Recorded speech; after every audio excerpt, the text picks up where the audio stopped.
L Shaddai El Shaddai సర్వశక్తిమంతుడా.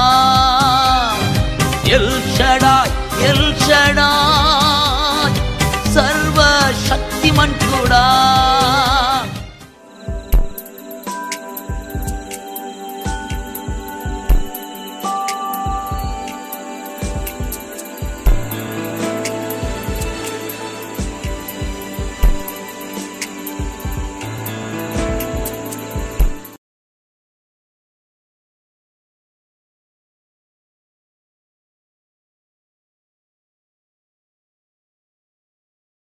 సూత్రం 2 రాజుల గ్రంథం 6వ అధ్యాయం 17వ వచనం. సూత్రం. హల్లెలూయా.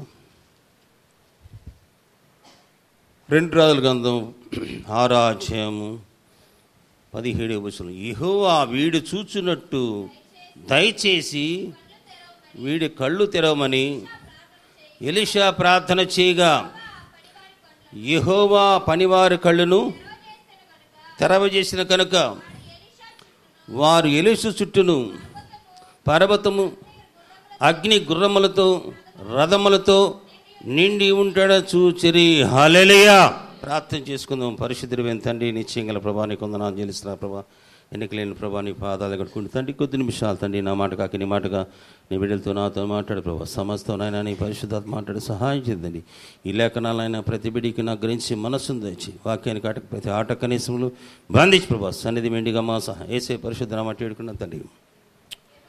యెహోవా వీడి చూచినట్లు దయచేసి వీడి కళ్ళు తెరమను ఎలీషా ప్రార్థన చేయగా యెహోవా పనివాడి కళ్ళును తెరవజేసిన కనుక వాడు ఎలీషా చుట్లును పర్వతం అగ్ని గుర్రముల చేత రథముల చేతను నిండి ఉండుట చూచెను. హల్లెలూయా. ఇప్పుడు మన కళ్ళు కూడా తెరిస్తే మన చుట్టూ ఎవరుండారో అనేది అర్థమైంది. మన కళ్ళు మూయబడ్డాయి. ఇందాక మనం ఒక వచనంలో ముసుగు లేని ముఖం అన్నాం చూడు. అంటే ఆ ముసుగు వాళ్ళకి వేయబడ్డాడు. ఇప్పుడు మనకు కూడా ఒక్కోసారి ముసుగు లేని ముఖం అంటే ముసుగు వేయబడతాం. మన చుట్టూ ఎవరు ఉన్నారో అనేది మనం గ్రహించగలిగితే మనం చక్కరగా నడుచుకుంటాం. అంటే ఈ సత్యం ఎవరు గ్రహించారు? ఎలీషా. ఎలీషా ఈ అభిషేకం పొందుకున్నప్పుడు ఏలియా చుట్టూ ఏముంది? ఏలియాని పరలోక రాజ్యాన్ని తీసుకెళ్ళింది ఎవరు? ఈ అగ్ని రథాలే. ఆయన ఏం కోరుకున్నాడు? నీ దగ్గర ఉన్న అభిషేకం నాకు దయచేయి ప్రభా. ఆయన మంచి ధనవంతుడే, మంచి ఐశ్వర్యవంతుడే. 14 సంవత్సరాలు దైవజనుడికి పరిచయం చేశాడు. అయితే ఆయన వెళ్ళిపోతున్న సంగతి ఈయనకి అర్థమైంది. వాళ్ళకి 3 ప్రవక్తల బైబిల్ కాలేజీలు ఉన్నాయి. వాళ్ళకి తెలుసు నీ దేవుడు నీ గురువు గారిని తీసుకున్నాడని చెప్పి అన్నప్పుడు నాకు తెలుసు అని చెప్పి నేను ఈయన 3 చోట్లకి నేను పోతున్నానని చెప్పి ఆయన చెప్పినప్పుడు అక్కడ లేదు, నీ జీవంతోడు యెహోవా జీవంతోడు నేను నిన్ను విడిచిపెట్టను అని చెప్పి మనకి 2 రాజుల గ్రంథంలోనే 2వ అధ్యాయం 9వ వచనంలో ఆయన అడుగుతాడనమాట. నీకేం కావాలని అడుగుతాడు. ఏం కావాలంటే నీలో ఉన్న అభిషేకం నాకు కావాలని చెప్పి అడుగుతాడు. తర్వాత నేను నీ యొద్ద నుండి తీయబడక మునుపు నీ కొరకు నేనేమి చేయగోరుతున్నాను అని అడగమని చెప్పగా ఎలీషా నీకు కలిగిన ఆత్మ 2 నా మీదకి వచ్చినట్టుగా సహాయం చేయమన్నాడు. హల్లెలూయా. ఏలియా 7 అద్భుతాలు చేస్తే ఎలీషా 14 అద్భుతాలు. ఎలీషా ఎముకు తగిలి ఒక వ్యక్తి బతికాడు. అర్థమైందా? ఎముకు చచ్చిపోయిన శవం బతికింది. గొడ్డలు నీటిలో పడితే కొమ్మ తీసి అట్టేస్తే గొడ్డలు పైకి తేలుకుంది. అట్లాంటి అద్భుతాలు ఎన్నో చేశాడు. అందుకని మరి ఎలీషా చుట్టూ ఎవరున్నారు? అగ్ని రథాలండి. ఎలీషాకి ఇక్కడే ఉంటాడు మనిషి.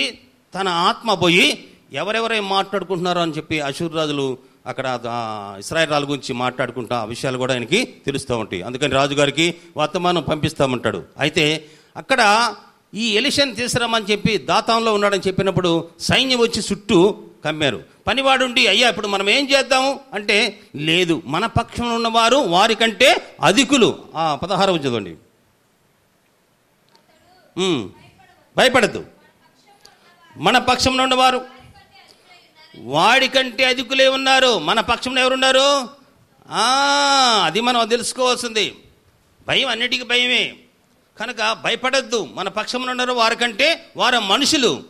అంటే ఎలీషా ఉన్నాడంటే, ప్రభా వీడికి అంధత్వం కలగజేయమన్నాడు. అంతే. వచ్చిన వాళ్ళంతా గుడ్డితనం చుట్టలా. మీరు వెతుకుతున్న మనిషి ఇక్కడికి లేడు, మీరు ఎక్కడికి వెళ్ళాలో నేను తీసుకొస్తానని చెప్పి తీసుకొచ్చి వాళ్ళని ఇశ్రాయేల్ రాజు దగ్గర నిలబెట్టాడు. నిలబెట్టడంతో ఇశ్రాయేల్ రాజు, నాయనా వీళ్ళని కొట్టి చంపుతానంట. నీ కత్తి చేత వీటి చేత నువ్వు కొట్టకుండా చెరపట్టిన వారిని చంపుతావా? లేదు, వాళ్ళకి విందు చేసి వాళ్ళకి భోజనం పెట్టమన్నాడు. హల్లెలూయా. వారు ఆ భోజనం చేసిన తర్వాత తమ జన్మలో మళ్ళా ఇశ్రాయేల్ రాజు మీదకి రాలేదంట. హల్లెలూయా. కీడుని మేలు చేసి కీడుని చేయించాడు. అది ఆయన నేర్పించాడు, గుర్తుపెట్టుకోండి. అందుకని అగ్ని అనేది చాలా మనకి భద్రతకి సూచనగా ఉందన్నాడు. అమ్మా దీనికమ్మా అగ్ని, మన దేవుడు దహించు అగ్ని ఉన్నాడు. ఆ దేవుడు దహించు అగ్ని ఉండి ఆ అగ్నిలో మనము మన చుట్టూ మనకి జకరియా 2:5 ఏముందంటే ప్రాకారముగా ఉంటాడు. గుర్తుపెట్టుకోండి, నీ చుట్టూ ప్రాకారంగా. ఇప్పుడు ప్రజెంట్ ఇప్పుడు కూడా ప్రాకారంగా ఉన్నాడు. జకరియా గ్రంథం 2:5, నేను దాని చుట్టూ అగ్ని ప్రాకారముగా ఉంటాను, నేను దాని మధ్యను అమ్మా ఎక్కడ నివాసినై మహిమకు కారణముగా. ఇదే యెహోవాకు. ఆయన మనలో అంటే ఆనాటికల చుట్టూ ఉన్నారు, ఇప్పుడు ఆయన ఎక్కడున్నాడు? మనలోకి రావాలా. మన ఉనలోకి వస్తే మన ఆత్మ దీపం వెలిగించబడిద్ది, మన మనోనేత్రాలు వెలిగించబడతాయి. లేకపోతే చూడొద్దులేమ్మా, మా వార్త చూడదు. దేవుడు మాటలు వింటే చాలు అమ్మా. అంటే మీరు అది వెతుకునే లోపల మళ్ళీ ఇంకో వచనానికి వెళ్ళిపోతాను. దానికి ఆలకించటం నేర్చుకోరు, వినండి చాలు. ఒక్క మొక్క మన హృదయంలో పోతే చాలు. ఆ అమ్మాయి కొత్తగా వచ్చింది, ఆ అమ్మాయికి ఏం తెలుసు పాపం బైబిల్ చదవటం. సీనియర్లకే అర్థం కావట్లేదు బైబిల్ ఆడడం సంగతి. ఇంకా అమ్మాయికి ఏం తెలుసు? నువ్వు చూపించేకి సరిపోయా, నీకు దాని మీద ఉంటుంది దృష్టి. నేనేం చెప్పింది నీకు అర్థం కాదు ముందు. కనుక మన వింటం నేర్చుకోండి అమ్మా. అర్థమైందా? అక్కడ నేను చిన్నపిల్లవాడికి చెప్పినట్టు శ్రద్ధతోనే చెప్తాను, అర్థమవుతుడిగా చెప్తాను. అర్థం నీకు. ఇక్కడ ఏమంటున్నాడు? ఇక్కడ చదవండి అమ్మా, చదువు. దాని చుట్టూ అగ్ని ప్రాకారంగా ఉందును, నేను దాని మధ్య నివాసినై మహిమకి కారణంగా ఉన్నాను. దాని చుట్టూ అంటే మందిరం చుట్టూ అన్నాడు ఇక్కడ. ఇప్పుడు యోహాను సువార్త 3:16 ఏముంది? నీవు దేవుడు ఆలయమని నీకు తెలియదా? దేవుడు ఆత్మ నీలో ఉన్నాడని నీకు తెలియదా? మీరు ఇక్కడేమంటున్నాడు?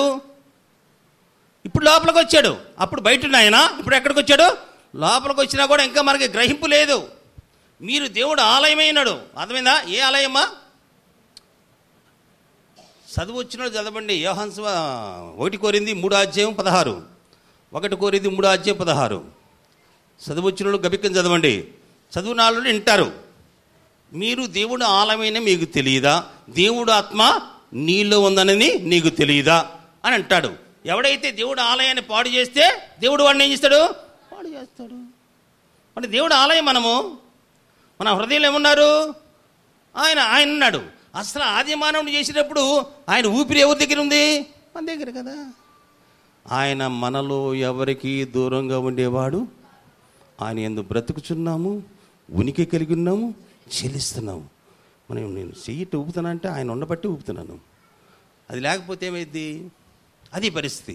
అందుకని మన దేవుడు మన ఆలయం. అక్కడ ఆనాటికలో దానికి అగ్ని ప్రాకారంగా నేను ఉంటా అన్నాడు. కనుక మిమ్మల్ని ఎవరైతే దోచుకున్నారో, మీకు ఎవరైతే అన్యాయం చేశారో వాళ్ళ మీద నా చెయ్యి ఆడిస్తాను, వారు మీకు దోపుడు సొమ్ము అవుతారు. అప్పుడు యెహోవా నన్ను పంపించాడని, నేను యెహోవా పంపితే వచ్చానని మీరు తెలుసుకుంటారు. మీరు సంతోషించండి, ఆనందించండి అని అక్కడ స్పష్టంగా తర్వాత జకరియా గ్రంథంలో రాయబడి ఉంటుంది. కనుక మనం ఎప్పుడు సంతోషించి ఆనందించాలంటే ఆయన మన హృదయంలో ఉండాలా. మోషే టైంలో వస్తాడు పోతాడు, దావీదు టైంలో వస్తాడు పోతాడు, సంసోను దగ్గర వస్తాడు పోతాడు. ఇప్పుడు ఎప్పుడూ నీతో నిలిచే ఆత్మ నీ దగ్గర ఉందన్న సంగతి మర్చిపోబాకు. హల్లెలూయా. 2 కొరింథీ 3:3 రాయబడింది. ఎప్పుడు నిలిచే ఆత్మ నీ దగ్గర ఉంది. ద్రాక్షవల్లి నేను తీగలు, చెట్టు నుంచి కొమ్మ వేడి చేస్తే ఏమైంది? ఎండిపోద్ది. అదేందమ్మా?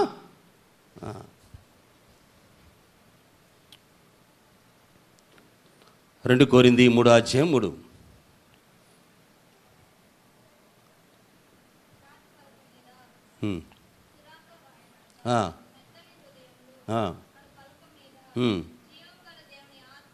ఆ, ఆ, ఆ. నువ్వు చదువుతున్నావు, నేను అంటున్నాను, అవే యూట్యూబ్లో వినపడుతున్నాయి. నేనేం బైబిల్ చుట్టలేదు, బైబిల్ మీరు వచనం తీశారు. నువ్వు చదువుతున్నావు, మైకులు చదవమంటున్నావు అనేక సార్లు, అవి మాటలు రికార్డ్ అవుతాయండి. అదే మనకి కొంచెం ఎలగదు. మైకులో చదవండి, ఆలస్యమైన మైకులు చదవండి. అప్పుడు ఆడికి పోవాలి, ట్రైన్ ఏమైనా పోతుందా, 1 గంటకి అయిపోద్ది ప్రార్థన, మీరు ఎళ్ళకి వెళ్తారు, అయిపోద్ది. అదేందుకని ఒక ప్రసంగం అయిపోయిన తర్వాత అందరూ లేచిపోతున్నారు, అది ఉదయం కాదు. రేపటి నుంచి ఏం చేస్తానంటే, నేను అమ్మాయి సిస్టర్ గారు ప్రార్థన చేసిన తర్వాత నేను ప్రసంగం చేస్తాను, సిస్టర్ గారికి చివరి సమయం అంతా వదిలేస్తాను అటు అనుకుంటున్నాను. దేవుడు అట్లా ఆ విధంగా దేవుడు దీవించబడును గాక. అప్పుడు పోయేవాళ్ళు అడిగిపోతారు, చూద్దాం, తలిపేద్దాం. ఇప్పుడు ఆ సిస్టర్ గారు చెప్పారు, మీరు అటు ఇటు తిరగబాకండి, మధ్యలో వెళ్ళిపోకండి, దేవుడు సన్నిధి మనం గౌరవించాలా, దేవుడి సన్నిధి మనం మర్యాదించాలా, భయపడాలి కదా, వచ్చిందే మస్తకి బాధలు పోతాయి, మరి ఆలోచించాలి కదా. మధ్యలో లేచిపోతే వాళ్ళు ఏమంటారు దాన్ని? ఒక కలెక్టర్ గారు వచ్చాడు అనుకో, సపోజు ఆయన మాటలు నువ్వు చెప్తున్నావు అనుకో, నువ్వు లేచిపోతే ఆయన బాధపడతాడా లేదా? సృష్టికర్త లేదా ప్రధానమంత్రి వచ్చాడు, లేకపోతే చంద్రబాబు నాయుడే వచ్చాడు, ఆయన మీటింగ్ చెబుతున్నావు, నువ్వు లేచిపోతే ఆయన ఎట్టుంటాడు? నీకు అన్ని బెనిఫిట్స్ అందుతాయా? ఒకసారి ఆలోచించండి. అందుకని మీరు అది నిర్లక్ష్యం, అది పనికిరాదు, అది దానికి నువ్వే. మీకు ఎన్నోసార్లు చెప్పా, నా మాట మీరు వెళ్ళేది కాబట్టి తుఫాను వచ్చినట్టుగా ఆపద వస్తుంది, దాన్ని ఎదుర్కోవటం నువ్వు కష్టం. అప్పుడు నువ్వు పిలిచినా నేను పలకను, నేను నమ్ముతానని చెప్పి బైబిల్లో సామెతలు 1వ అధ్యాయంలో 26వ వచనం ఉంది. అందుకని మనం దేవుడి సన్నిధిని గౌరవించాలా, దేవుడి సన్నిధిని మనం భయభక్తి కలిగి మనం జీవించాలా.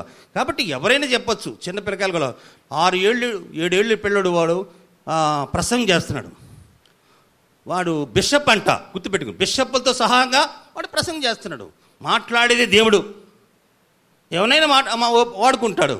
మనం ఒప్పుకోకపోతే గాడితో కూడా మాట్లాడిస్తాడు. పెద్ద విశేషం ఉంది, అని గాడితో మాట్లాడతాడు. అందుకని మాట్లాడేది దేవుడు అనే సంగతి ఆ భావంతో మనం దగ్గర పెట్టుకొని జాగ్రత్తగా మనం ఉంటే మనకు మేలు జరిగింది. మన అవిధేయతగా ఉంటే ఇంకా 4 దెబ్బలు పడుతుంది, మనం చేసేది లేదు. అందుకని ఇక్కడ అగ్ని అంటే ఏంది? ఇక్కడ మలాకి పత్రికలో స్పష్టంగా రాబడదు, నా మాటలు అగ్ని వంటి కాదా. 3వ అధ్యాయం 2వ వచనంలో ఏమంటాడు? నా మాటలు అగ్ని వంటి కావా. ఈ అగ్ని నిన్ను శుద్ధి చేస్తుంది, ఈ అగ్ని నిన్ను బాగు చేస్తుంది, ఈ అగ్ని నిన్ను లోపలికి వెళ్ళాలా, కీడల్లోకి వెళ్ళిద్ది, మూలుగుల్లోకి వెళ్ళిద్ది, హృదయ యొక్క తలంపులు కూడా ఛేదించేది ఈ అగ్ని. ఆయన మాటలు అగ్ని వంటి కాదా అంటాడు.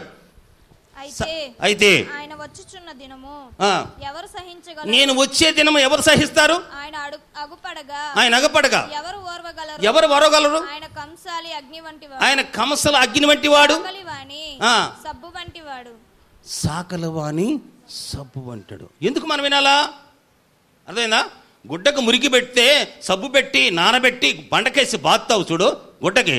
ఇప్పుడు అట్లా కాదు, ఆయన వాక్యము అట్టిది కళంకం, ముడత, డాగు, మత్స లేకుండా పరిశుద్ధమైన నిర్దోషమైనదిగా మహిమగల సంఘముగా తన ఎదుట నిలబెట్టుకోవడానికి వాక్యం చేత ఆయన నిన్ను ఉతక స్నానం చేస్తున్నాడు. దాన్ని గొప్పకోపోతేట వినాలా కంపల్సరిగా. డాక్టర్ దగ్గర పోతామా, ఇంజక్షన్ చేయాలమ్మా, ఆపరేషన్ చేయాలంటే నాకు నొప్పి, నాకు వద్దంటే గుద్ది లోపల పాపం అనే రోగము ముదిరిపోతుంది. నిన్ను నువ్వు మార్చుకోగలిగితే ఆయన రావాల్సిన అవసరం ఇచ్చా? ఆయన నేను పరిశుద్ధపరుస్తా అన్నాడు. ఆయన హెబ్రీ 2వ అధ్యాయంలో 10వ వచనంలో ఉన్నాడు,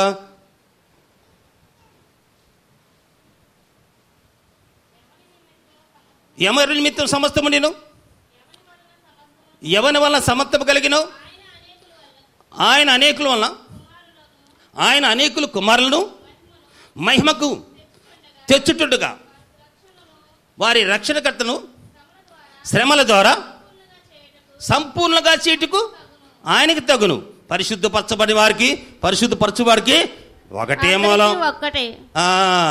ఆయన సహోదరులని అనిపించుకోవడానికి సిగ్గుపడ్డంట. మనం సిగ్గుపడతాం. ఆయన దేవాతి దేవుడు, నీ కొరకు నా కొరకు తన మానవుడిగా జన్మించి నా సహోదరులు, నా సహోదరి, ఆయన పరిశుద్ధపరచబడే వారికి, పరిశుద్ధపరచు వారికి ఒకటే మూలం. పరిశుద్ధపరిచేది ఎవరు? పరిశుద్ధపరచబడేది ఎవరు? నువ్వు వాక్యం వింటే కదా పరిశుద్ధపరచబడేది. అదే అర్థం చేసుకోరు. ఆయన ఎందుకు వచ్చాడు? రక్షణ కలగజేయడానికి. సమస్తం ఎవరి మూలంగా కలిగింది? ఆయన మూలం కలిగింది. ఎవరి కోసం చేశాడు? నీ కోసం, నా కోసమే కదా అని మనం ఆలోచించాలా. కాబట్టి మీరు గమనించండి. అందుకని అంటున్నాడు ఇక్కడ, నా మాటలు సాకలవాని సబ్బు వంటివి కాదా. అమ్మా ఏమంటారు? నా మాటలు అగ్ని వంటి కదా. ఇంకో చాటుగా ఉంటుంది, బండర పగలగొట్టే సుత్తి వంటి కదా అంటాడు. అంటే ఆయన మాటలు అంతా చాలా విధంగా అర్థాలు వస్తాయి. వెండి బంగారంలో కంటే ఎంతో విలువైనవి కదా అంటాడు. అందుకని మనం ఏం చేయాలా? దేవుడు మాటలు శ్రద్ధగా వినాలా. నీ శత్రువుల్ని ఎట్లా ఆయన మరి ఓడించాడో నిర్గమకాండంలో చూడండి, 15వ అధ్యాయము 7వ వచనంలో ఎట్లా ఆయన ఓ పక్క 600 రథాలు తీసుకొని శత్రువు ఆయన తరుముతూ ఉంటే ఆయన అగ్నిలాగా నీకు ప్రాకారంగా అక్కడ ఉండి వాళ్ళు నీకు సమీపించకుండా ఉండకుండా వాళ్ళు ఆ విధంగా దేవుడు ఎంతగానో కంటికి రెప్పలా కాచాడు. వాళ్ళని సముద్రం దాటిన తర్వాత వాళ్ళని ఎట్లా జయించాడు దేవుడు స్పష్టంగా రాయబడింది. నిర్గమకాండము 15వ అధ్యాయము 7వ వచనం. నీ మహిమ అతిశయం వల్ల అణిసివేయదుము, కోపాగ్ని అగ్ని వలె దహించి వేస్తాడు శత్రువు. అర్థమా? వాళ్ళని శేషం ముంచాడు దేవుడు. వాళ్ళు శవాలు అక్కడ తేలటం వీళ్ళు ఇశ్రాయేలు ప్రజలు చూశారని ఉంది, అక్కడ రాయబడింది. అంతగా నిన్ను కంటికి రెప్పలా కాచి కాపాడుతూ ఉంటే మరి ఆయన మాటని గౌరవిస్తున్నావా అని మనం అర్థం చేసుకోవాలి. నా మాట వింటే మీకు మేలు, వినకపోతే అవస్థ నీకు. మాట వినాలి, మాట విని అందరూ వినాలా, నేను వినాలి, మీరు వినాలా. అందుకని ఆ మాటలు నిన్ను కాల్చి చేస్తాయి. ఇర్మియా 5:14 చదువు, మైక్లో చదువు. ఇర్మియా 5:14. కావున సైన్యములకు అధిపతియగు దేవునగు యెహోవా ఇలాగ సెలవిచ్చుచున్నాడు, వారి ఈ మాటలు పలికినందున నా వాక్యములు వారిని కాల్చునట్లు. నా వాక్యం వాళ్ళని ఏం చేస్తుందమ్మా? కాల్చిద్దా. నీ నోట వాటిని అగ్నిగాను, నేను అగ్నిగాను, ఈ జనమును కట్టెలుగాను చేసేదను. అర్థమైందా? అగ్నిగా. ఇప్పుడు ముగ్గురు హెబ్రీ బాలికలు ఏమన్నారంటే, మేము సేవిస్తున్న దేవుడు ఈ అగ్నిలోంచి మమ్మల్ని తప్పించగల సామర్థ్యము కలిగిన వాడు. ఆ మాట అనేలకు రాజుగారికి కోపం వచ్చింది. అగ్ని 7 అంతలు చేశాడు. చేసిన తర్వాత ఇతరులను పట్టుకొని వాళ్ళని వేసాడు. అయితే అగ్నిలో వాళ్ళతో పాటు ఎవరున్నారు? ఇంకొక ఆయన ఉన్నాడు. ఆయన దహించు అగ్ని అయినా ఆయన సంచరిస్తున్నాడు. ఈ దృశ్యం ఎవరు చూశారు? రాజుగారు చూశారు. రాజుగారు మనం ముగ్గురు వేశాం కదా, 4 కనపడుతున్నారు. 4వ వాని రూపము దేవదూత రూపంలో ఉన్నదని చెప్పి అన్నాడు. నిజమే అన్నాడు. ఆ తర్వాత రాజుగారు వచ్చి ఏమంటున్నాడు? మహోన్నతమైన దేవుడు సేవకులారా బయటికి అన్నాడు. అగ్ని వాసన వాళ్ళకి తగల్లా. అగ్ని వాసన అంటే వెంట్రుకు కూడా కాల్లా. అంతగా భద్రత మళ్ళీ వాళ్ళకి ఇచ్చాడంటే ఏంది వాళ్ళలో స్పెషల్? దేవుడు పక్షమునున్నారు. దేవుడు ఎవరో వారికి తెలుసు. అందుకని దేవుడు వాళ్ళని ఆ విధంగా కాపాడాడు. మనం తెలుసుకోవాలా. అందుకని దేవుడు అక్కడ ఆ బబులోను దేశంలో ఉన్న ఇక నుంచి షెడక్ మెషక్ అబేద్నెగో దేవుడే దేవుడు. ఇంకే దేవుడిని కూడా మనము సేవించడానికి వీలేదు. చట్టం మార్చేశాడు. అట్లాంటి వాళ్ళు కావాలని దేవుడు చూస్తున్నాను. దేవుడు పక్షాన ఉంటే నీ పక్షాన దేవుడిని అట్లా పలుకుతాను. దేవుడు వాగ్దానం అక్కడ యెషయా 43లో జలములో పడినా వెళ్ళినా అవి నిన్ను ముంచజాలవు, అగ్ని మధ్యన నడిచినా అవి నిన్ను కాల్చజాలవు. ఇది వాగ్దానం. వాళ్ళ జీవితంలో నెరవేర్చేదలా, నీ జీవితంలో కూడా నెరవేర్చారు. అన్ని వాగ్దానాలే. కనుక అందుకని దేవుడు అగ్నిలాగా కట్టెలు వాళ్ళు వినరో. వినకపోతే ఇర్మియా చెప్పాడు, ఒక్క వ్యక్తి కూడా రక్షణ పొందాలంట ఇన్ని సంవత్సరాలు సువార్త చెప్తే కనీసం. అందుకని మనోహరమైన స్థలం ఏమైపోయిందమ్మా? శ్మశానంగా మారిపోయింది. అర్థమైందా? వాళ్ళు వినల. బబులోను రాజు వస్తాడు, ఈ మందిరం చూసుకొని మీరు ఎర్రబెగుతున్నారు, ఈ మందిరం తగలబెడతాడు, మందిరంలో బంగారం అంతా ఎత్తుకొని పోతారు అని చెప్పినా కూడా మందిరంలో విగ్రహాలు పెట్టుకొని నక్షత్రాలు పెట్టుకొని రకరకాలుగా దేవుడికి వ్యతిరేకంగా నడిచారు ఇర్మియా టైంలో వాళ్ళు. కనుక దేవుడు కోపానికి వాళ్ళు గురైపోయారు. మనం అట్లా ఉండకూడదు. ఇప్పుడు యేసు ప్రభు ఆనాటికలో అబ్రహాము టైంలో పరమ నుంచి వచ్చాడు, పరమకి వెళ్తున్నాడు.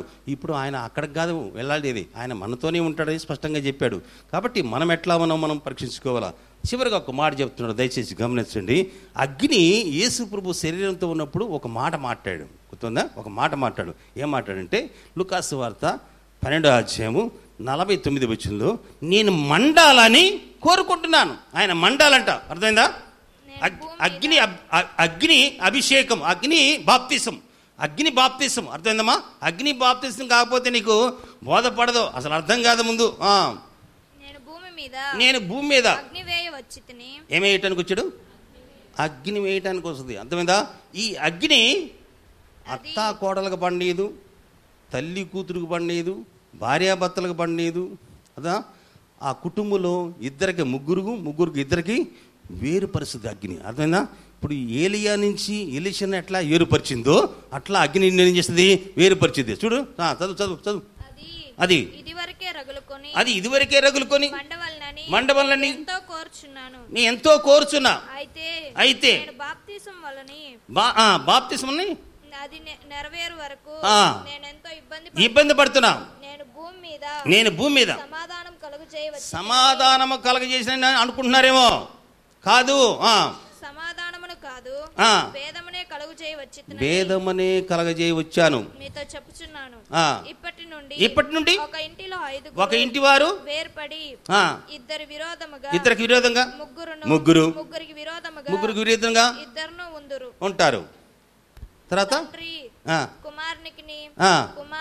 కుమారుడు తల్లికి కుమార్తెకును అత్త కోడలకి ఉందాలే మన కుటుంబంలో ఉన్నాయిలేవా? ఆడ ఉన్నాయే చెప్తున్నాడు.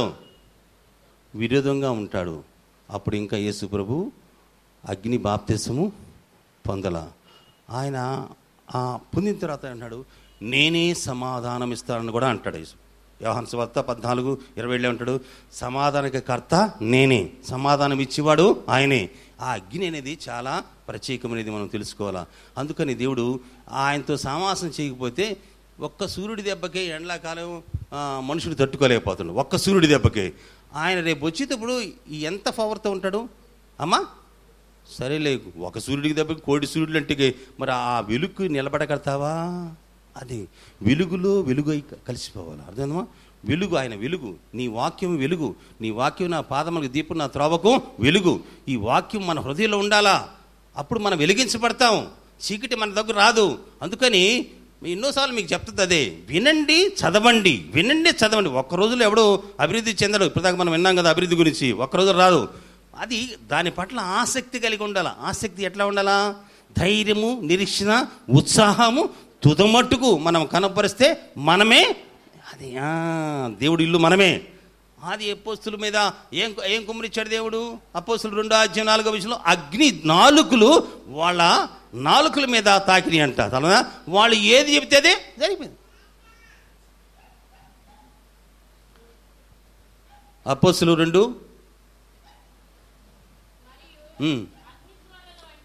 అగ్ని జ్వాలల వంటి నాలుకలు వారికి కనబడి వారిలో ఒక్కొక్కరి మీద అందరూ పరిశుద్ధాత్మతో నిండిన వారై ఆ ఆత్మ వారికి వాక్ శక్తిని అనుగ్రహించాడు. అర్థమా? వాక్కు శక్తి. ఇప్పుడు మనం చాలా మాటలు మాట్లాడుకున్నాం, మనం చాలా వాగ్దానాలు పలుకుతాం. ఆ వాక్ శక్తి మనకు రావాలంటే ఏం చేయాలా? ఆయన మనకు అనుగ్రహిస్తారు. అర్థమైందమ్మా? పలకతి చాలా వాగ్దానాలు ఉండే దేవుడు, అందరికీ దేవుడు సహాయం చేస్తాడు. కానీ వాక్ శక్తి అనేది దేవుడు ఆ వాక్కు ఏంటంటే హెబ్రీ 4:12 కీళ్ళల్లోకి వెళ్ళిద్ది, ములుగుల్లోకి వెళ్ళిద్ది, హృదయంలో తలంపులు కూడా చెందింది. లోపల అంతరంగ పురుషుడు ఒకడు ఉన్నాడు. అర్థమైందా? ప్రాచీన పురుషుడు మారిపోవాలా, మన నూతన పురుషుడు జన్మింపబడా. అది ప్రతి వాణిలో ఉంటాడు, మనలో వాళ్ళు ఉండడు అనుకోడు. అందుకనే లోపల ఆత్మ దీపం వెలిగించాలంటే ఏం చేయాలా? ఎందుకనగా దేవుని వాక్యము సజీవమై బలము గలదై రెండంచులు గల ఎటువంటి గద్గుము కంటే వాడిగా ఉండి ప్రాణాత్మ కీళ్లను మూలుగలను విభజించినట్టు మట్టుకు దూరుచు దేవుని యొక్క తలంపులను ఆలోచనలను శోధించుచున్నది. అది శోధిస్తుంది. ఎక్కడికి? మూలుగుల్లోకి పోద్ది, ఎముకల్లోకి పోద్ది, హృదయంలోకి పోద్ది. మీకు తెలుసా? మీకు అప్పుడెప్పుడు చెప్తుంటాను మీకు ఏమంటేని. ఎందుకు నిద్ర వస్తుంది మనుషులకి? దేవుడి పట్ల వాక్యం ఎందుకు? మన హృదయంలో ఏముంటే మీకు తెలుసా? మీకు అపోస్తలుడు పౌలు ఏమన్నాడు? భూమి మీద మీ అవయవాల్లో ఏమన్నా అన్నాడు? కొలసీ 3:5 ఉంటే అంతే. మనం పుట్టింది పాపంలోనే, పెరిగింది పాపంలోనే. పాపముల కోసం కదా యేసు ప్రభు వచ్చింది. కనుక ఆయన వాక్యం మన హృదయంలో ఉండాలి కదా. అది కదా మండిచ్చేది.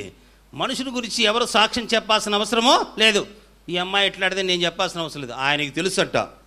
అందరు హృదయాలు ఎరిగినవాడు. అందుకని మనం వాక్య పట్ల శ్రద్ధ కలిగి ఉండాలి. ఇంకా మొన్న కూడా చెప్పాను, అర్థమైనా? ఆయన నామము కంటే ఆయన వాక్యాన్ని గొప్ప చెప్పు. ఇక్కడి నుంచి మీరు ఏం చేయాలంటే 4-5 కలిసి ఒక పాట పాడండి. వాక్యానికి సమయం ఇస్తే ఆ వాక్యం అన్న వింటారు. చాలా మాటలు ఉన్నాయి. మనకు అట్లా కాదు, అందరూ పాడేళ్ళకి సరిపోయే టైం కాస్త అట్లా సమయం వచ్చినప్పుడు ఇది మనం ఏం చేయాలా? 4 కలిసి ఒక పాట పాడకూడదు? శుభ్రంగా బ్రహ్మాండంగా పాడొచ్చు కదా. లేదు నేను ఒక్కదాన్నే పాడాలంటే గురిద్ది, అట్లా పాడేళ్ళకి టైం కాస్త బాయా, వాక్యానికి కొంత తక్కువయా. అక్కడ వాక్యం గొప్ప చేయమన్నాడా? లేకపోతే చదవండి 138 2వ వచనంలో, ఆయన నామం కన్నా కూడా వాక్యాన్ని గొప్ప చేయను. వాక్యం కదా నీ హృదయంలో పనిచేసేది, వాక్యం కదా నిన్ను స్వస్థపరిచేది, వాక్యం కదా నీ బ్రతుకు బాగు చేసేది.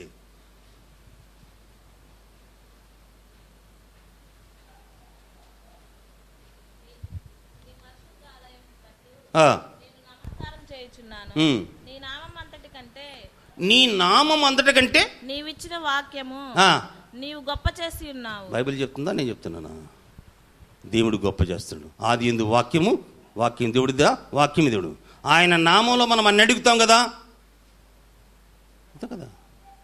ఆయనే చెప్పాడు కదా, నా నామంలో మీరు ఏది అడిగినా ఇస్తానన్నాడు కదా, ఇస్తానడుగా. ఇంకా ఏమన్నాడు? మీరు నా యందు నా మాటలను మీ యందు నిలిచినాడులా. మరి అవన్నీ మనము వింటున్నాం, కానీ మన హృదయంలో ఆయన వాక్యము సమృద్ధిగా ఉండాలా. వాక్యానికి సమయం ఎక్కువండి, చాలటంలో టైం. కాబట్టి మనం ఇక నుంచి పాటలు తగ్గించుకొని మగవాళ్ళు కలిసి పాడాలంటే కుదిరే పని కాదు. పాపం కొంతమంది ఉన్నారు. మరి ఆడవాళ్ళు తగ్గించుకొని మరి 4 కలిసి మనం ఒక పాట పాడితే 4 2 బ్యాచ్లు పాడారు అనుకో, 8 అయిపోతారు. ఒక్కొక్క పాట వచ్చి 5 నిమిషాలు. 5 నిమిషాలు పాటని 20 నిమిషాలు మీరు సేవ్ చేసిన వాళ్ళు అవుతారు. పొదుగులు టైం చూసుకోవటం కాదు మనకి. మీరు త్వరగా మాకు వాక్యాన్ని సమయమిస్తే మిమ్మల్ని వదిలిపెడతాం. ఎందుకంటే రేపు పొద్దున రేపు ప్రార్థనలో కొంచెం లేట్ అయింది, 2 గంటల దాకా జరిగింది. ఇప్పుడు 1 గంట దాకా జరుగుతుంటే బయటికి లోపల తిరుగుతున్నావు. రేపు పోయిన తర్వాత ఇంటికి పోయిన తర్వాత నువ్వు అందను నేను రానంటే కుదరదు, అట్ట కుదరదు. అర్థం చేసుకోండి, నేను ఉన్నదే మాట్లాడతా. కాబట్టి అర్థం చేసుకొని వాక్యం శ్రద్ధగా వినండి. ఆ వాక్యం నిన్ను బాగు చేసేది.